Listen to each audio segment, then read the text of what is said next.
Meïs Ensar est un représentant très singulier du réalisme magique. La magie imprègne non seulement ses nouvelles et sa poésie, mais aussi sa propre réalité. Meïs Ensar, c'est un auteur qui a une place un peu à part, puisque c'est avant tout un nouvelliste. Il a écrit essentiellement des nouvelles. Et dans ses nouvelles, c'est avant tout un inventeur de monde. Il invente des univers qui s'écartent radicalement de la réalité telle qu'on la connaît. Les lois du temps et de l'espace ne sont plus valables. La permanence des êtres est quelque chose qu'on oublie complètement. On est en perpétuelle métamorphose. Les personnages se transforment continuellement.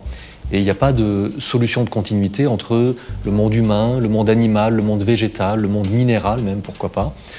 Et donc c'est des nouvelles qu'il faut lire un peu comme des contes fantastiques, où il se produit toutes sortes de choses fabuleuses, mais des contes qui nous révèlent aussi quelque chose sur nous-mêmes, puisqu'il y a toujours, au-delà de l'humour qui traverse souvent ces histoires fantastiques, il y a aussi souvent quelque chose qui est dit sur nous-mêmes, sur notre situation dans le monde, sur nos aspirations.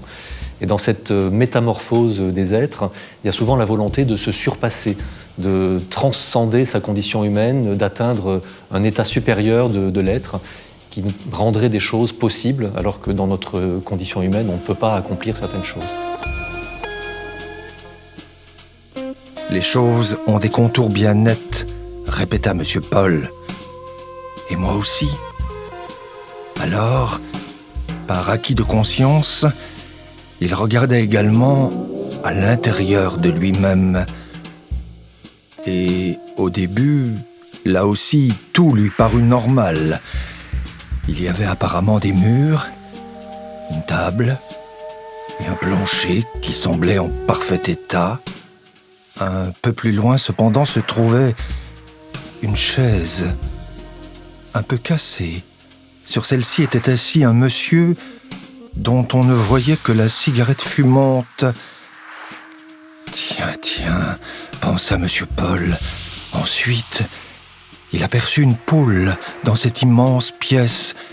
Elle bâilla, sans rien dire. C'était une poule muette. Pourquoi Meïs et pourquoi un auteur estonien qui nous a plu? Eh bien, ce qui nous a plu chez Meïs, c'est que peut-être il y a là, en Estonie, il y a sans doute une tradition de la littérature qui est assez peu exploitée en France. Tradition, même si c'est un grand mot, un peu kafkaïenne.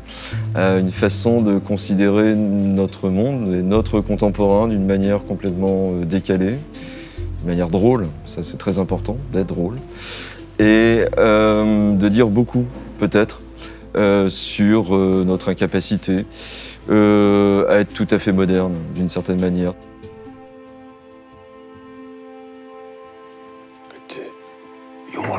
Jumala küllatulekut võiks ka sama tähelepanelikult oodata kui hiire. Tegelikult. Siis oleks vaim kogu aeg virge.